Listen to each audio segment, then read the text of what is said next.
మొహమాటంగా చెప్తా ఉండే ఈరోజు పరిస్థితి. విద్య తెరమరుగైపోయింది. నాడు నేడు కనపడ్డంలా, బడులలో ఇంగ్లీష్ మీడియం కనపడ్డంలా, బడులలో గోరుముద్ద క్వాలిటీ తగ్గిపోయింది, బడులలో ట్యాబులు ఇచ్చే పరిస్థితి లేకుండా పోయింది. 3వ తరగతి నుంచే టోఫుల్ ఒక పీరియడ్గా ఇంగ్లీష్లో బోధన చేసే పరిస్థితులు ఈరోజు రాకుండా పోయాయి.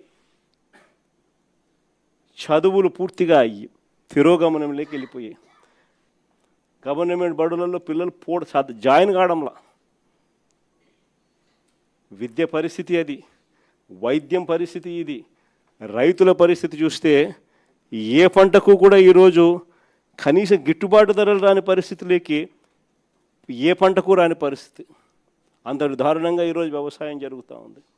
రైతుల గురించి పట్టించుకునే పరిస్థితి లేదు. మరీ ముఖ్యంగా యుద్ధం పేరు చెప్పి వంట నూనె కేజీ 40 రూపాయలు ఇప్పటికే పెంచేసినారు. పప్పుల ధరలు ఇప్పటికే కేజీ 15 నుంచి 20 రూపాయలు పెరిగిపోయింది.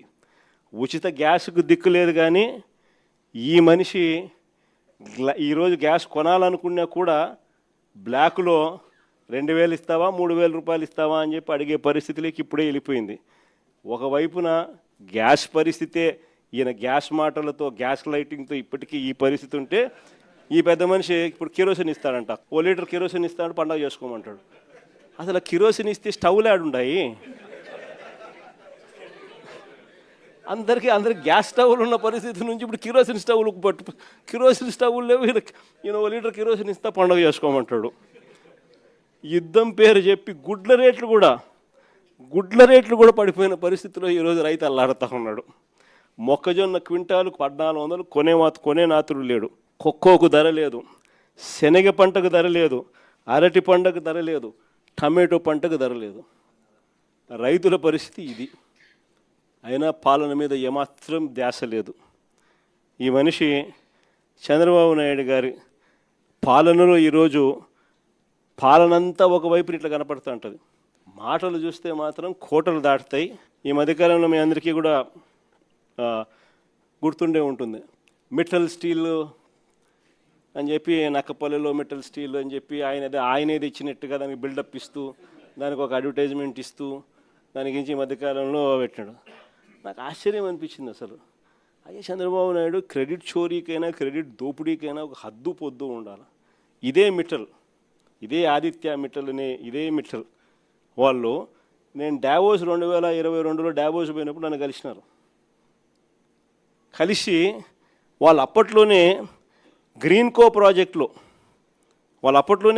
ప్రాజెక్టులో దాదాపుగా 4800 కోట్ల రూపాయలు కర్నూలులో కడతా ఉన్న హైడ్రో పంప్ స్టోరేజ్ ప్రాజెక్టులో భాగం తీసుకొని గ్రీన్కోలో 4800 కోట్ల రూపాయలు పెట్టుబడులు పెట్టడానికి ఆ రోజుట్లో డావోస్లో అప్పుడే నా సమక్షంలోనే అవగాహన కుదురుంది.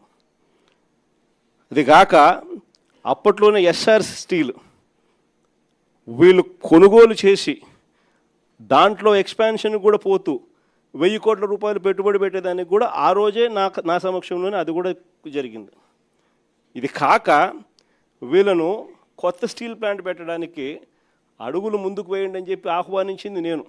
రాష్ట్రానికి ఆహ్వానించి రమ్మని చెప్పి వాళ్ళకి చెప్పి, వాళ్ళు అధికారులకు కూడా చెప్పిన, వాళ్ళు వస్తున్నారు, వాళ్ళకి ఎక్కడెక్కడ మనం భూములు ఇవ్వగలుగుతామో చూపించండి అని చెప్పి వాళ్ళు రావడము. మన అధికారులు ఫస్ట్ కాకినాడ SCZలో భూములు చూపించినారు, తర్వాత మూలపేటలో వీళ్ళు రావడానికి భూములు చూపించారు, తర్వాత నక్కపల్లిలో మన హయాంలోనే వీళ్ళకి భూములు చూపించినారు. చూపించిన తర్వాత నక్కపల్లిలో వీళ్ళు ఎన్నికలకు మునిపే రావడము, నక్కపల్లిలో భూములు కూడా చూసుకోవడము, భూములు వాళ్ళకు నచ్చడము, అక్కడ ఆల్రెడీ అప్పటికే APIC భూములు మన దగ్గర ఉన్నాయి. ఆ భూముల్లో నుంచి వీళ్ళకి 2200 ఎకరాలు మనం అప్పటికే సూత్రప్రాయంగా వీళ్ళకి ఇవ్వడం కూడా జరిగింది. సూత్రప్రాయంగా ఇచ్చేదానికి అడుగులు ముందుకు కూడా వేశాం. ఈ లోపల ఎన్నికల కోడ్ వచ్చింది. ఇది జరిగింది. ఇక్కడ చూస్తే ఎన్నికలు అయిపోయిన తర్వాత చంద్రబాబు నాయుడు గారు మనం అంత దూరం తీసుకొచ్చిన ప్రక్రియను ముందుకు తీసుకుపోయినాడు. అంతే ఈయన చేసింది. ఓ జూమ్ కాల్ పెట్టుకున్నాడు, మాట్లాడినాడు, అంతే. ఇప్పుడు చూస్తే పేపర్ చూస్తే ఏమనిపిస్తుంది, అసలు మిట్టల్ అనేవాడు చంద్రబాబు నాయుడు సుందర ముఖార విందాన్ని చూసి వచ్చినట్టుగా బిల్డప్. ఆ గూగుల్ కూడా అంతే, ఆ గూగుల్ కూడా అప్పుడు కూడా అంతే. అదాని తీసుకొచ్చింది మనం, గూగుల్ను తీసుకొచ్చింది మనం, ఏదన్నా చూసుకో.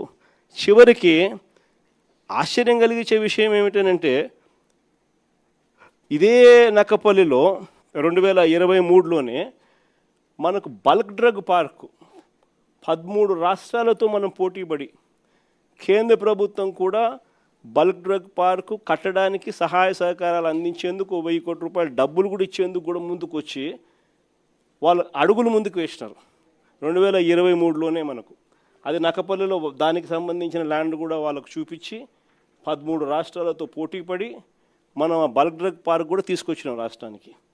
ఇప్పటికీ 2023లో పార్క్ తీసుకొచ్చినాము. ఇప్పుడు చంద్రబాబు నాయుడు వచ్చి 2 సంవత్సరాలు అయిపోయింది.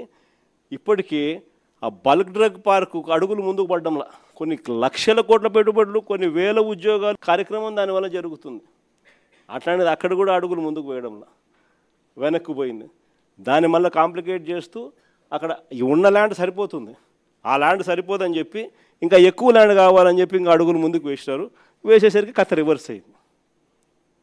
ఇట్లా ప్రతి దాంట్లోనూ కూడా అడుగులు ముందుకు వేయాల్సిన చోట ఈయనే కాంప్లికేషన్స్ క్రియేట్ చేస్తాడు, చేసి ఈయనే దాన్ని వెనక్కి తీసుకొని పోతాడు.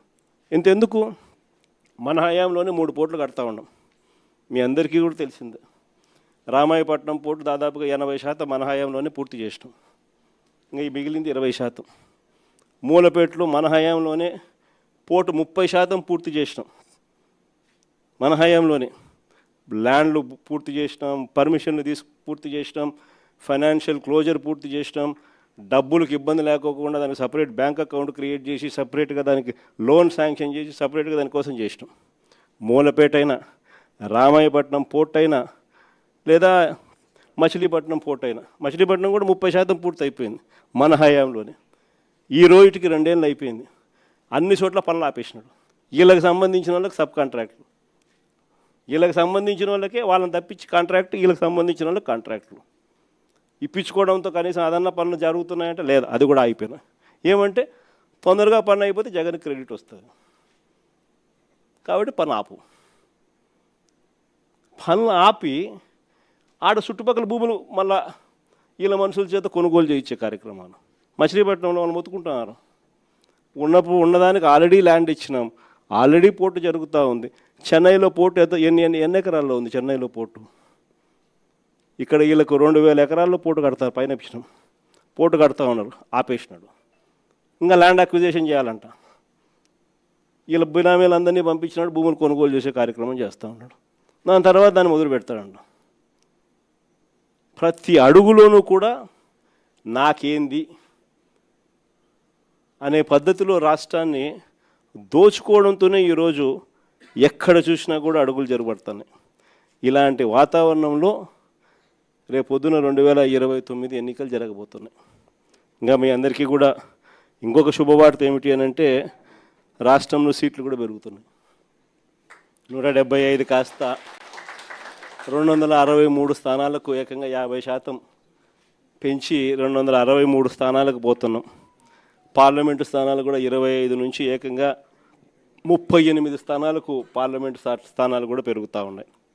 ఎస్సీ ఎస్టీ రిజర్వ్డ్ సీట్లు కూడా 50% పెరుగుతున్నాయి. మహిళలకు 33% పూర్తిగా ఒక చట్టం ప్రకారం ఒక హక్కుగా ఈరోజు మహిళలకు 88 అసెంబ్లీలో 88 సీట్లు, పార్లమెంట్లో 13 సీట్లు ఈరోజు మహిళలకే ఈరోజు అందుబాటులోకి వచ్చే కార్యక్రమం జరుగుతూ ఉంది. ఇది నిజంగా మహిళా అభ్యున్నతికి మనము ఆ టైంలో మన గవర్నమెంట్ ఉన్నప్పుడు మనం ఏకంగా చట్టం చేసి 50% రిజర్వేషన్లు మహిళలకు లోకల్ బాడీస్లోను, మహిళలకు నామినేటెడ్ పదవుల్లోనూ, మహిళలకు నామినేషన్ మీద ఇచ్చే కాంట్రాక్టుల్లోనూ, టెంపుల్ కమిటీస్లోనూ మహిళలకు ఏకంగా చట్టం చేసి 50% మనం రిజర్వేషన్లు కల్పించిన దానికి ఒక అడుగు ముందుకు వేస్తూ మహిళలకు 33% రిజర్వేషన్స్ ఇస్తూ ఏకంగా